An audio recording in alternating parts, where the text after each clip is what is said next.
खबर वही जो आपके लिए है ज़रूरी। एसएमडी न्यूज़ लेकर आया है हर अपडेट की गहरी पड़ताल और सच्चाई का आईना। मैं हूं आपके साथ और आप देख रहे हैं एसएमडी न्यूज़, हर पल हर खबर पर नज़र। मौसम विभाग ने दिल्ली समेत देश के 20 राज्यों में 6 जुलाई तक आंधी तूफान और भारी बारिश का अलर्ट जारी किया है। दिल्ली में 1 जुलाई के लिए येलो अलर्ट जारी किया गया है, जहां अगले 5 दिनों तक बादल छाए रहने और तेज हवाओं के साथ बारिश होने की संभावना है। इसके अलावा उत्तर प्रदेश, पंजाब, हरियाणा और राजस्थान में गरज चमक के साथ भारी बारिश और धूल भरी आंधी की चेतावनी दी गई है। पहाड़ों की बात करें तो हिमाचल प्रदेश, उत्तराखंड और जम्मू कश्मीर में बहुत भारी बारिश का अनुमान है, जहां 40 से 60 किलोमीटर प्रति घंटे की रफ्तार से तेज हवाएं चल सकती है। मध्य और पूर्वी भारत के राज्यों जैसे मध्य प्रदेश, बिहार और झारखंड में भी मानसून पूरी तरह सक्रिय रहेगा। समाजवादी पार्टी के मुखिया और उत्तर प्रदेश के पूर्व मुख्यमंत्री अखिलेश यादव के 53वें जन्मदिन पर सीएम योगी आदित्यनाथ और डिप्टी सीएम केशव प्रसाद मौर्य ने सोशल मीडिया के जरिए उन्हें बधाई दी है और उनके उत्तम स्वास्थ्य व लंबी उम्र की कामना की है। 1 जुलाई 1973 को सैफई में जन्मे अखिलेश यादव के जन्मदिन के मौके पर मुरादाबाद में पार्टी कार्यकर्ताओं ने साइकिल के निशान वाला 53 फीट लंबा केक काटकर जश्न मनाया।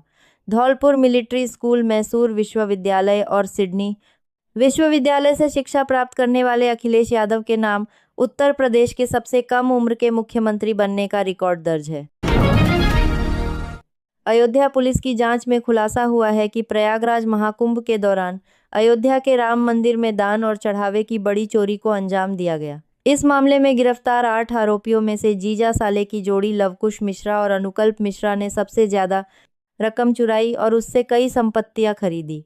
आरोपियों के वित्तीय लेन देन और मनी ट्रेल की गहराई से जांच के लिए अयोध्या पुलिस अब प्रवर्तन निदेशालय और आयकर विभाग की मदद ले रही है। मामले में कुछ बैंक कर्मचारियों की भूमिका भी शक के दायरे में है, जिससे राम मंदिर ट्रस्ट की दान प्रबंधन व्यवस्था पर सवाल उठ रहे हैं। अक्षय कुमार की multi starrer film welcome to the jungle box office पर शानदार प्रदर्शन कर रही है और 5वें दिन फिल्म की कमाई में 8.8% की बढ़त के साथ 9.25 करोड़ रुपए का कलेक्शन हुआ है। बॉक्स ऑफिस कलेक्शन 81.50 करोड़ रुपए और वर्ल्ड वाइड कलेक्शन 120.12 करोड़ रुपए तक पहुंच गया है। फिल्म को ओवरसीज से भी बेहतरीन रिस्पॉन्स मिल रहा है, जहां इसने अब तक 22.95 करोड़ रुपए की कमाई कर ली है। आप और वर्ल्ड वाइड कलेक्शन को लेकर करोड़ रुपए की कमाई कर ली है। शानदार मंगलवार के कलेक्शन के दम पर इस फिल्म ने रणवीर सिंह की रॉकी और रानी की प्रेम कहानी और प्रभास की बाहुबली जैसी बड़ी फिल्मों के पहले मंगलवार के रिकॉर्ड को पीछे छोड़ दिया है। नोएडा इंटरनेशनल एयरपोर्ट से आज से इंडिगो एयरलाइंस द्वारा 11 नए शहरों के लिए घरेलू उड़ान सेवाएं शुरू की जा रही है। इसके साथ ही एयरपोर्ट से संचालित होने वाले कुल हवाई मार्गों की संख्या बढ़कर 16 हो जाएगी। इन नए रूटों में जयपुर, जोधपुर, श्रीनगर, धर्मशाला, देहरादून, पंतनगर, लखनऊ, बरेली, भोपाल, चंडीगढ़ और किशनगढ़ शामिल है, जिनमें से बरेली और किशनगढ़ के लिए सप्ताह में कुछ निर्धारित दिन तय किए गए हैं। शुरुआती आंकड़ों के अनुसार बेंगलुरु और जोधपुर रूट की सबसे ज़्यादा डिमांड है।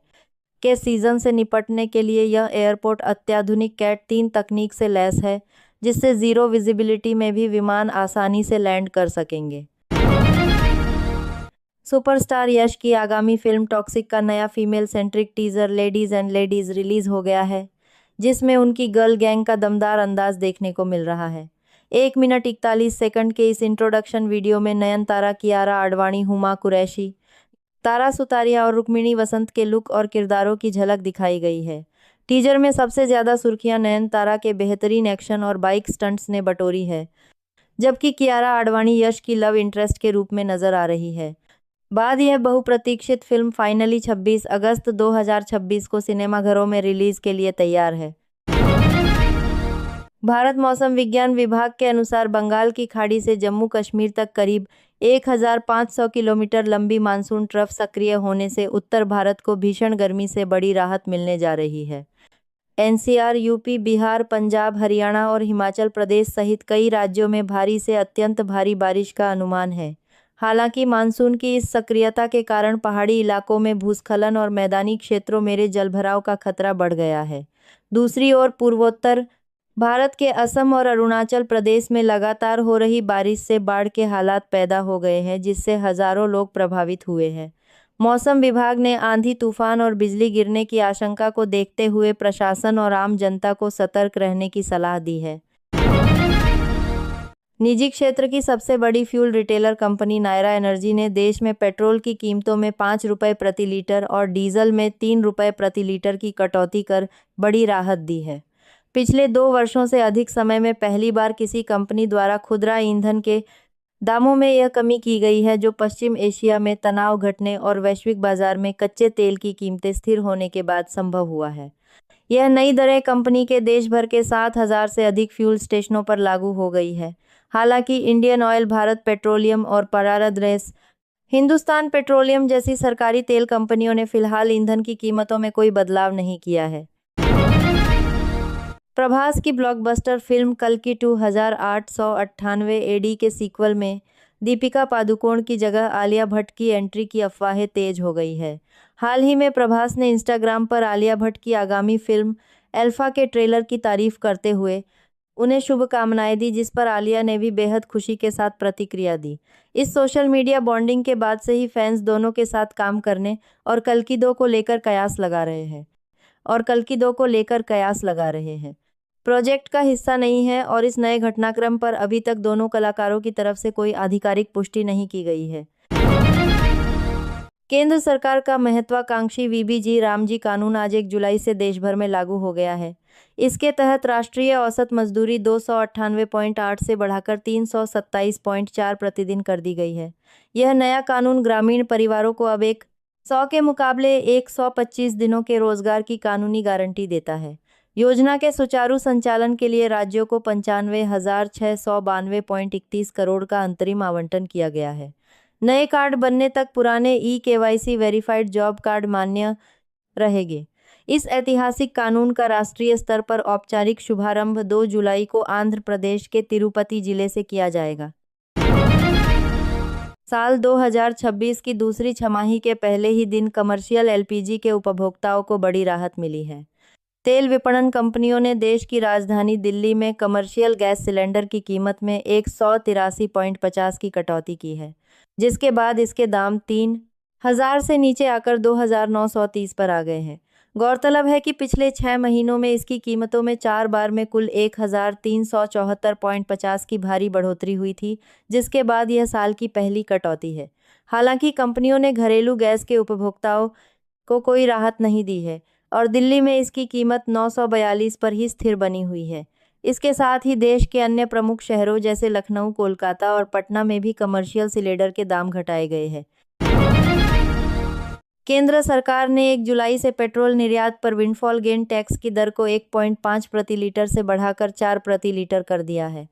5 से घटाकर 7.5 प्रति लीटर करके बड़ी राहत दी है। सरकार का यह फैसला घरेलू बाजार में ईंधन की उपलब्धता सुनिश्चित करने और वैश्विक कीमतों के उतार चढ़ाव के बीच कंपनियों की मुनाफाखोरी को रोकने के उद्देश्य से लिया गया है। इसके अतिरिक्त मॉरिशस और मालदीव को किए जाने वाले तेल निर्यात को भी अब इस लेवी से छूट दे दी गई है। वित्त मंत्रालय के व्यय विभाग ने इंडिया सेमीकंडक्टर मिशन 2.0 के लिए 1.25 लाख करोड़ के भारी भरकम बजट प्रस्ताव को हरी झंडी दे दी है, जो पहले चरण के 76,000 करोड़ के आवंटन से काफ़ी अधिक है। इस मिशन का मुख्य उद्देश्य देश के भीतर ही चिप डिजाइनिंग, उपकरण सामग्री और घरेलू उत्पादन के पूरे इकोसिस्टम को मजबूत करना है। केंद्रीय कैबिनेट की अंतिम मंजूरी के लिए भेजे जा रहे इस प्रस्ताव के तहत अब तक 1.64 लाख करोड़ के निवेश वाली 12 विनिर्माण परियोजनाओं को मंजूरी दी जा चुकी है। इस बड़े कदम से भारत को वैश्विक सेमीकंडक्टर हब बनाने में मदद मिलेगी और लिंडे इंडिया तथा नवीन फ्लोरिन जैसी सप्लाई चेन से जुड़ी केमिकल कंपनियों को भी बड़ा फायदा होगा। मौसम विभाग के अनुसार बंगाल की खाड़ी से जम्मू कश्मीर तक 1,500 किलोमीटर लंबी मानसून ट्रफ सक्रिय होने से उत्तर भारत को भीषण गर्मी से बड़ी राहत मिलेगी। 1 से 4 जुलाई के बीच दिल्ली, एनसीआर, यूपी, बिहार, पंजाब, हरियाणा और हिमाचल प्रदेश में भारी से अत्यंत भारी बारिश का अनुमान है। हालांकि इस सक्रियता से पहाड़ी इलाकों में भूस्खलन और मैदानी क्षेत्रों में जलभराव का खतरा बढ़ गया है। दूसरी ओर पूर्वोत्तर के असम और अरुणाचल प्रदेश में लगातार बारिश से बाढ़ के हालात हैं, जिससे हजारों लोग प्रभावित हुए हैं। मौसम विभाग ने आंधी, तूफान और बिजली गिरने की आशंका को देखते हुए सतर्क रहने की सलाह दी है। भारत में सोने पर कस्टम ड्यूटी 6% से बढ़ाकर 15% किए जाने और प्रधानमंत्री की अपील के बाद देश में सोने की मांग में 70% से ज़्यादा की भारी गिरावट आई है।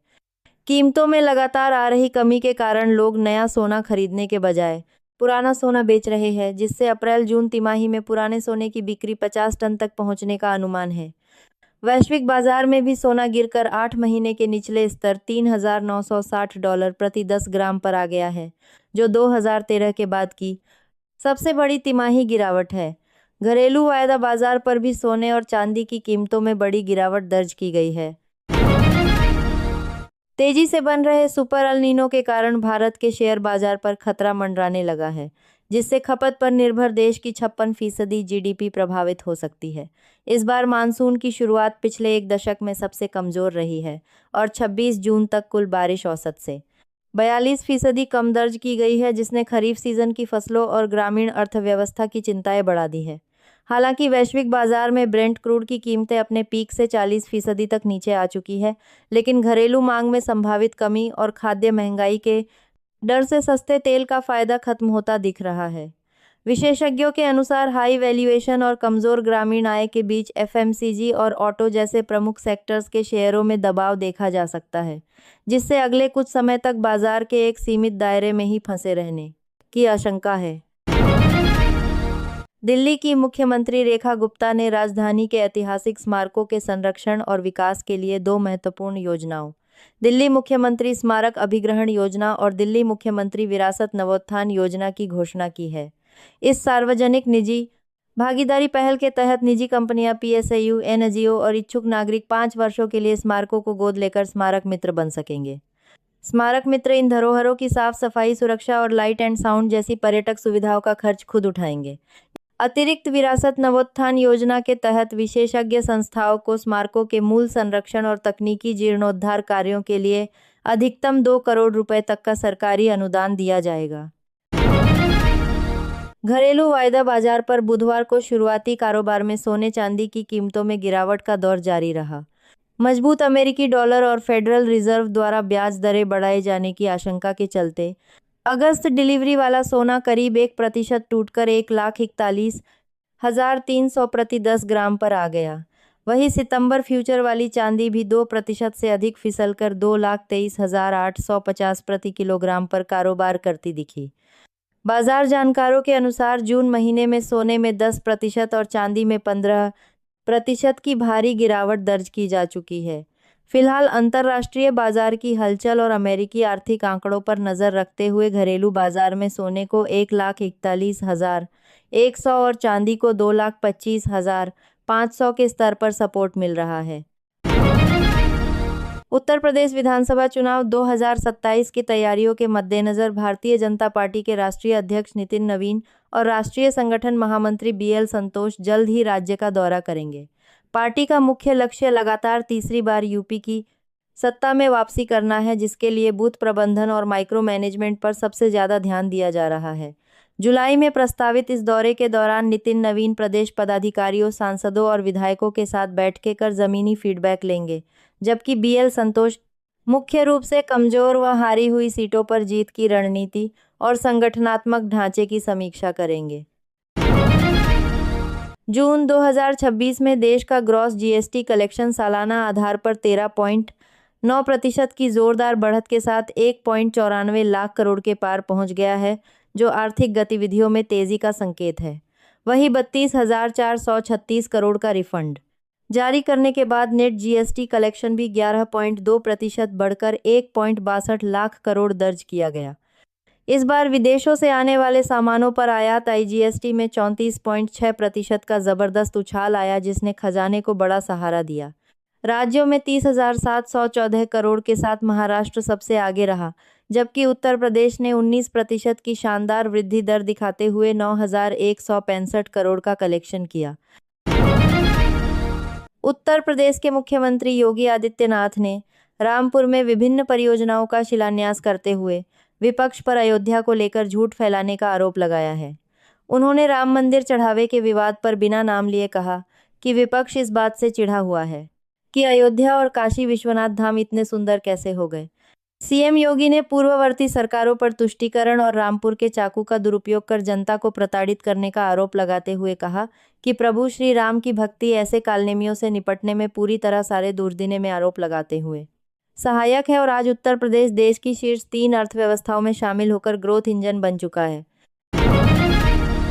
लेबर ब्यूरो द्वारा जारी मई 2026 के औद्योगिक श्रमिकों के अखिल भारतीय उपभोक्ता मूल्य सूचकांक के नए आंकड़ों के अनुसार सूचकांक 0.9 अंक बढ़कर 150.8 पर पहुंच गया है। इस हालिया बढ़ोतरी से केंद्र सरकार के कर्मचारियों और पेंशन भोगियों के लिए 1 जुलाई 2026 से लागू होने वाले महंगाई भत्ते में करीब 3% के इजाफे की उम्मीद जताई जा रही है। वर्तमान में साल दर साल महंगाई दर 4.72% दर्ज की गई है, जो पिछले साल मई में 2.93% थी।